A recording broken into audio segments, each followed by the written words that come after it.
see like the other screen. I'm wondering if it's gonna come through.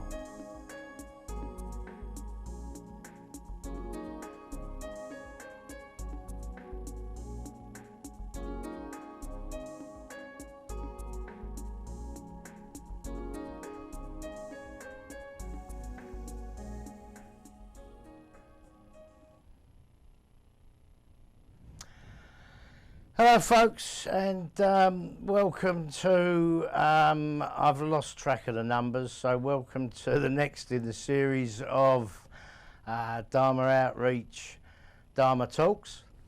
And we're fortunate enough today to have a good friend of mine, Darrell, who's agreed to suffer us for at least for half an hour. So Darrell, welcome. Thank you so much for agreeing to come on. Thanks for having me. You're so very welcome. Well, I guess I'm going to start with our kind of with our generic question, which might actually be not the usual answer, because we've kind of known each other, although we've never met in person for quite some years now. Can I ask then, did Buddhist practice have any kind of place in your recovery? To be honest, no. Like I didn't actually find any of it until after I got sober. I just kind of did it all on my own. I didn't think I needed anything or anyone, and then I found like-minded people, punks, people who thought outside of the box, and people who looked at things differently. And I didn't have to go to the AAs, didn't have to do 12 steps, didn't have to do NA. It was just more, we could sit and shoot the shit. It was nice. So I kind of wish I knew it was there, when I first started, but might have made things a little easier. Right. Okay. So this is kind of interesting, certainly to me personally. So if you don't mind me asking, you work the steps or not? No, I tried the steps, and believe it or not, every time I tried to get sober and I went to AA, I ended up relapsing. It almost seemed like it was a competition. It was like, I did this and you did that, and I did more, and no, I did more. And it got old. So every time I heard it, it was almost like it made me think I missed it. Like I wanted to do it, so I kept doing it. So hell, I don't think I've been to an AA meeting in 9 years. Right. Okay. So the Buddhist influenced aspects then came from when you were hanging out with the likes of Michael and. Yeah, it was, meeting people like Michael. And then I had a friend actually give me Noah Levine's book there, The Dharma Punks, and I read that. And, to see these people, like I said, that were like-minded, and they found peace and harmony and love and joy with everything around them. It was nice. And then, so I kind of dived into it a little more to see if it was something that I would like. And it's just nice because it's not a religion, it's what you want it to be. Right. So did you used to go to refuge meetings or not? Right. Nope. Okay. All right. It's really interesting, because from everyone we've spoken to, you're kind of almost unique. So it was that whole kind of almost punk-based with a Dharma aspect, camaraderie that. Right. Okay. Yeah, I just and then I found you, and we started talking, and we hell, like I can't even, it's been now 2 or 3 years, I think, and just from talking with you and asking you questions, and then doing the stuff with Mike, and just kind of doing our own little groups and helping each other. It was really nice. It was nice to know it wasn't a competition, and you didn't have to feel like you had to outdo each other. And there was nothing but love and compassion. And, and the days, where if I feel like I wanted to jump off the cliff and go back to it, all I had to do was send a text message or a phone call and say, hey, something don't feel right. And you answered the message, or Mike answered the message, or, the other guys that were in the group answered the message. It wasn't, you didn't force me to do anything. You just listened. You showed compassion and love when I needed it the most. Well, so thank you for that.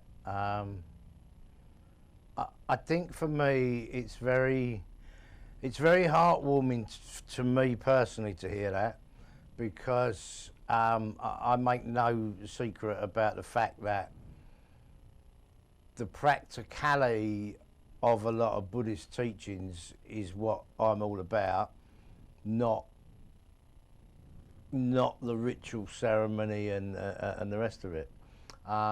So thank you for that, Darrell. I appreciate that personally. Thank you. It's the truth. You don't have to go to a temple. You don't have to go to any of it, church, temple, a monastery, whatever. It's it's in your heart, and it's the people around you. And I've addressed my concerns with Buddhist practices, and people telling me what I had to do and how I had to do it to make me a better person. But at the end of the day, it's the people who care about you and the people who show you love, and you show your self-love is what matters. Yeah, and, for sure. The laughing. I mean, look at the conversations you and I have had over the years. I mean, some of it don't even make sense. I don't think people would believe half the stuff we talked about. You know what I mean? I mean, some of the stuff we've talked about, hell, I almost wonder if we could probably get locked up just talking about it. Probably best we don't talk about it again on a recorded TV program, I guess. But it's just amazing, how we can all come together as, one over the same thing, our, addiction. Doesn't matter what your addiction is, we all come together. We help each other. And, that to me, that represents, in my opinion, in my heart, Buddhism. We're here for each other. We love each other, and we have compassion and kindness for each other. I would very much agree with you. I mean, I've said for many years, and it's been reinforced in the time that I've been here in Massachusetts, working with Marshall, that there are many more people out there that are practicing the basics of Buddhism without ever having to have that Buddhist label on it or even knowing about it. I mean, I get people that, oh, you eat meat. Buddhists don't eat meat. You were an alcoholic and a drug addict. You can't be that if you're a Buddhist. Like, it's what you make it. It's how your perspective of it. I turned my life around, and now it's opened with love and compassion. And that makes me, in my heart, a Buddhist. And what I do, I open my heart, my door, whatever, to anybody if they need it, And the label of modern things, I don't like it. I think that's why I never fit in with AA, or maybe that's why I never made it through a full rehab and I always got asked to leave, or I just left. I didn't follow the rules, I guess. No, but the important thing is that we are all sitting here today, and The three of us have all been in the same situation. We don't make any secret of that. No, you don't. And it's amazing. I look back because I just celebrated my 10th birthday. As I call it, because that's the day I was reborn. And shit, 10 years. I think, where the hell did 10 years go? And like, good God, like, I mean, there's days I wake up and I'm like, oh yeah, okay, all right, yeah. Then there's days I wake up and I go, man, how the hell am I still here? But I'll tell you what, I wouldn't change it for the world. No, I don't think I would either, to be honest with you. And it's tough, and it continues to be tough in lots of ways. I mean,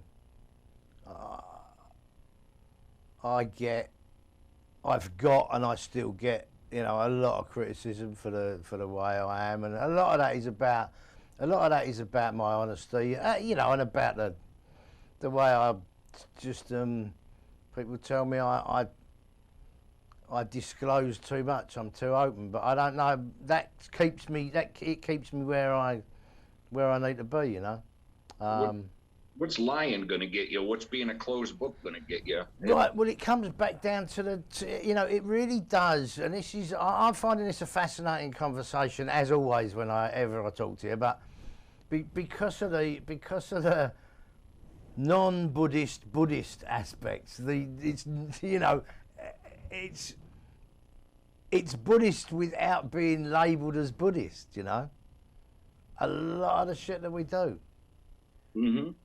It truly is, and that's what people people come to my house and they're like, well, what's all this Buddhist stuff? You don't practice that, do you? And it's like every day I do something. I'm a better person than I was yesterday, and to me that's all that matters. As long as I'm better than I was yesterday, and continue to be better, better for me, better for my family, better for my daughter, and at the end of the day, that's all that matters, is me being better at that. It certainly is interesting the way that the way you've come to it. Marshall, you got anything you want to throw in there? So Darrell, can you see me? Because I can't. Like, we just see you. Can you see me talking on the screen there? I can see you. I was going to say. All right. I was wondering if you were there. Yeah, so this is the first time I'm meeting you, and I think this is great, this relationship that you built with Sujatu, and him and I have a similar relationship, and we have similar kind of feelings about, the whole industrialized complex of American westernized Buddhism, and, our mission and our goal is to, share just the basic tools of Buddhism with people as an option in their own personal self-development and recovery and health and things of this nature. And that's kind of how we all kind of vibe on that same level. And I went through the whole, since I was a kid, the whole recovery process with the 12 steps and the people telling me this, and, my recovery's better than your recovery. By the way, you got to believe in God for it to work. And, that was always those were always stumbling blocks for me, and it was discouraging. And the more discouraged I got, the more I went back out there, and the more crafty I was about avoiding getting in trouble, and my behaviors would, they exacerbated into more problematic behaviors. And ultimately, Buddhism was the thing that finally allowed me to find this recovery for myself, and finding other people that have experienced that, and being involved in this project with Sujatu, and being able to go to places and let people know that it exists, it's available if they're interested, and it's tools they can use. That's been a real privilege as a Buddhist. I might not be the coolest guy in the room or the richest guy in the room at the Western Buddhist retreat, but the one thing that we do got, and that's all of us, we got heart. And, we ain't trying to convince nobody or nothing. We just we is what we is, It's the truth. I mean, we are who we are, and, you either like us or you don't. And, you know, we take you for who you are. And it's funny, you know, you brought up the AA. It just made me think, you know, they make you have to believe in God. I got kicked out of an AA meeting one time because I wouldn't pray. And the guy said, you need to pray to God. And I looked right at him and I said, God didn't get me drunk and God didn't get me sober. And the guy told me I couldn't be in the meeting with him anymore. And I remember I left, and the first thing I did, I went and drank. Oh, man. And then I meet people like, you know, you guys, and it doesn't matter what I say, what I do. I could go in circles for hours on something, and you guys just listen. No judgment, no argument, no nothing. You just, you know, I just met you, Marshall, and I feel like I could call you tonight and spill my guts about something if I had to, and I know you would listen. Oh yeah, please, yeah. It's something I get that constantly, so I'm always there for that. You know, I'm hoping when this is done, I'm hoping I can get your phone number and we can start a friendship and a relationship. You know, it's funny hearing you call him Sujato, because, you know, I call you Graham. I don't know what you want to be called, but, you know, I remember I called you Sujato and you were like, no, you can call me Graham. It's okay. No, I've done that for years. People, I've done that for years. I like people to, you know, I always tell people you can call me everything you like as long as you don't call me late for breakfast.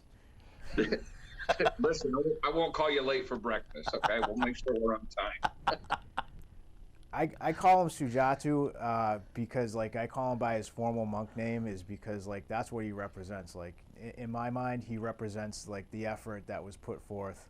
Like, he stumbles into things. Like, things just happen to him by accident, and, like, he's like an accidental monk, and it's hilarious to me. So I always call him formally. The first time I talked to him and he told me his story, I was like, damn, man, this can't be real. Like, you're bullshitting me. Like, you made this, you wrote everything out and you're just reading it off a script. It's like, first of all, you shouldn't even be alive, the shit you've been through. You're like better than any Motley Crue book I've ever read. Like, you need to put this out there so people can hear it, because you're the coolest monk. I mean, hands down. Like, when I tell people, I'm like, yeah, one of my good friends is a monk. They're like, what? I'm like, you should talk to him. And they're like, I thought they didn't talk. And I'm like, no, you need to talk to this monk. Like, you will truly understand what amazing this is and what you can overcome. And I thank you for that, because I still, believe it or not, and I mean, I'm at least twice a week telling that crazy story now to folks, right? I still catch myself thinking, no, I'm sure that can't actually have happened, right? But and it's a minimum of twice a week now that I tell that story. And yeah, it's crazy, and I kind of hope that I don't suggest people go off to Thailand to get off the pipe, but it's, you know, it kind of worked for me.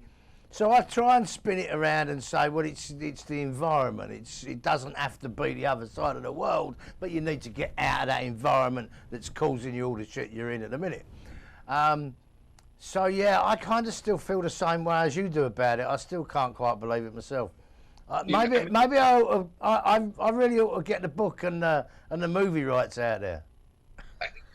Listen, it needs to be. You have to go in open-minded when you read this book or go watch a movie, because I'm telling you, the first time you told me you went to Thailand to get off the pipe, I was like, did he just tell me he got off the pipe and became a monk? Like, is this even possible? Like, there's no way this man just told me he got off the pipe and went to Thailand and now he's a monk.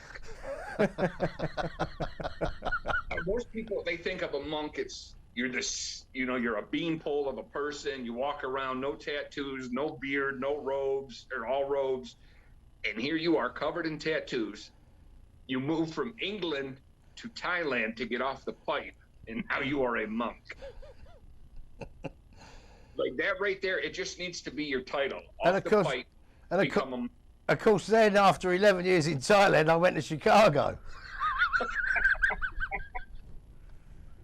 It just doesn't seem possible. I mean, Marshall, come on. I mean, the first time you heard this, I mean, tell me, I'm not wrong. Like, your jaw was hanging on the floor, right?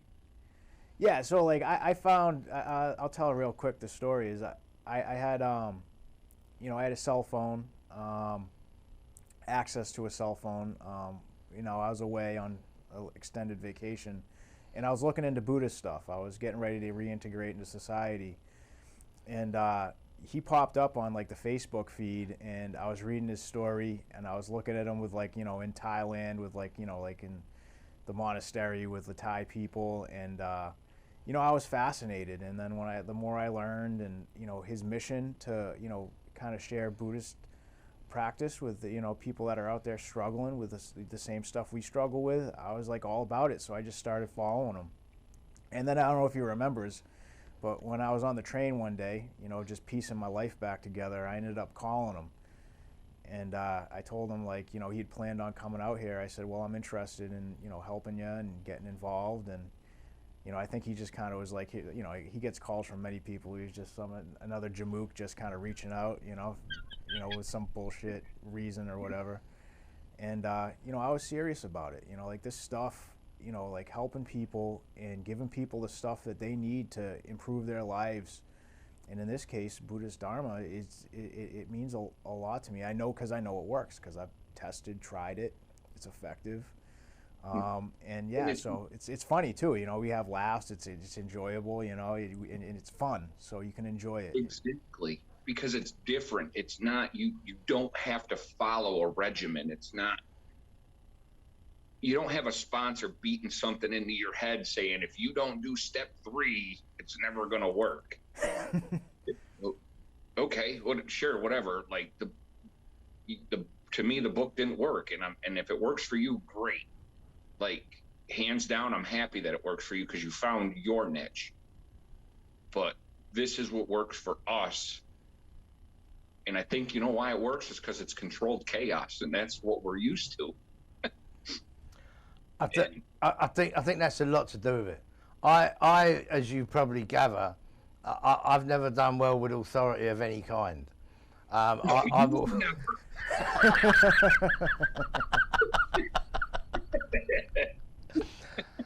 I think that is that you know, organised chaos is just about right.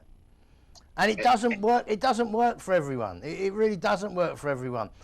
But it works for those folks that are kind of on the outside of the norm, you know.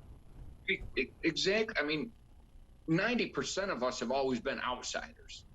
We were the skaters, the dirty punks, the people who just, we felt like we never fit in, the outcasts, the people that maybe they had a mental illness that they didn't understand, you know. And then you put us all together, and it's like, holy shit, we all fit together. Like we're a tornado, and we all come together, and this is wonderful. And to find people that feel that same way you feel, and basically all their cylinders fire the same way, and you know that they have your back and you have theirs, it's the greatest feeling in the world. And I love every minute of being with you guys, and you know, to share this with other people. Like, you know, I mean, I belong in other organizations, and I tell everybody I'm not afraid, I'm not shy, I don't hide from who I am and what I am.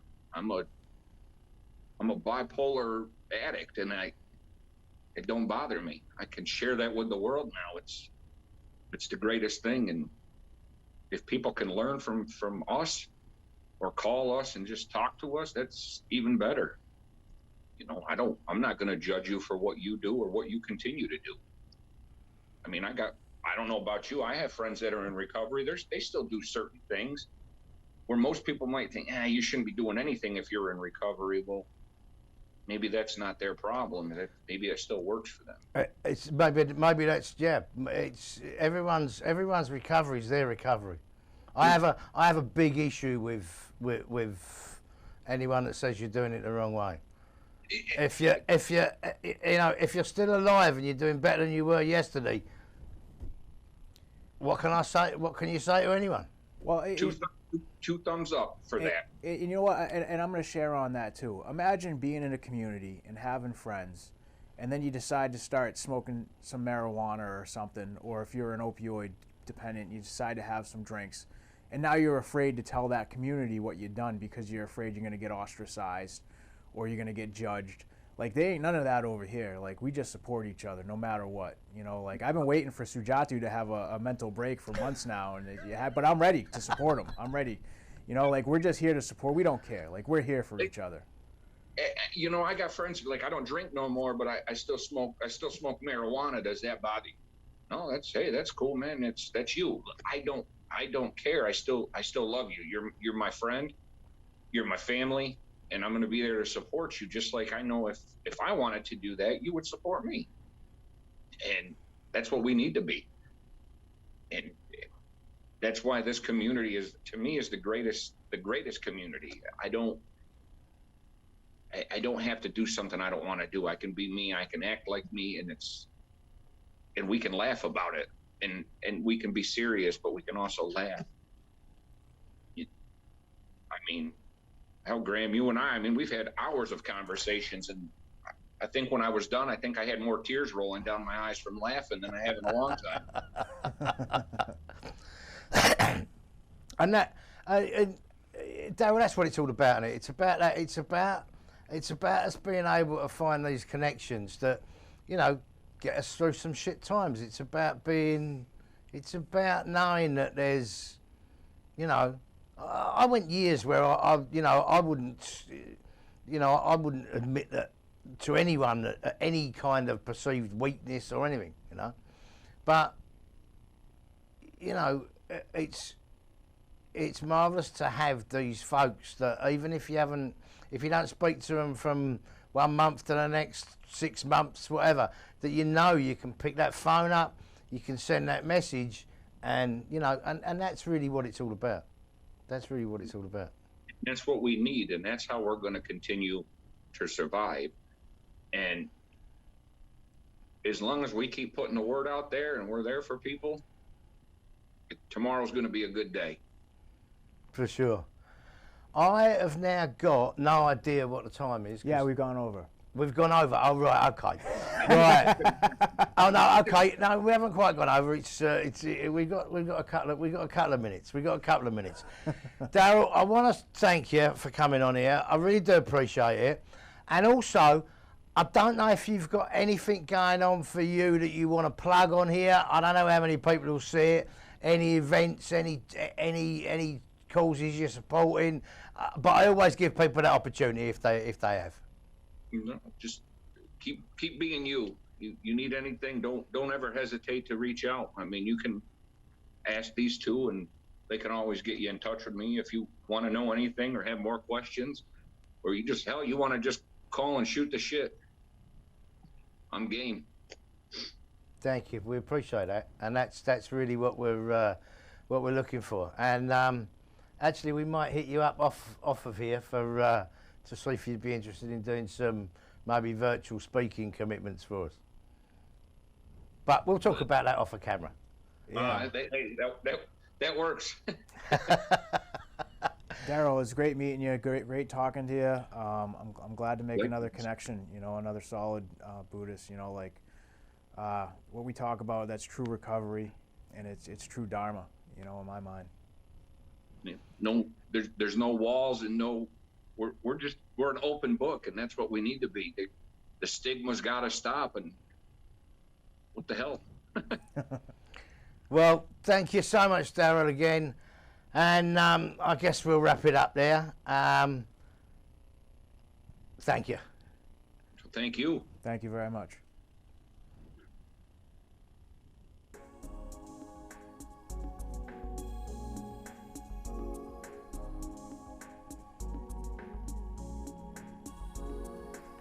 See like the other screens.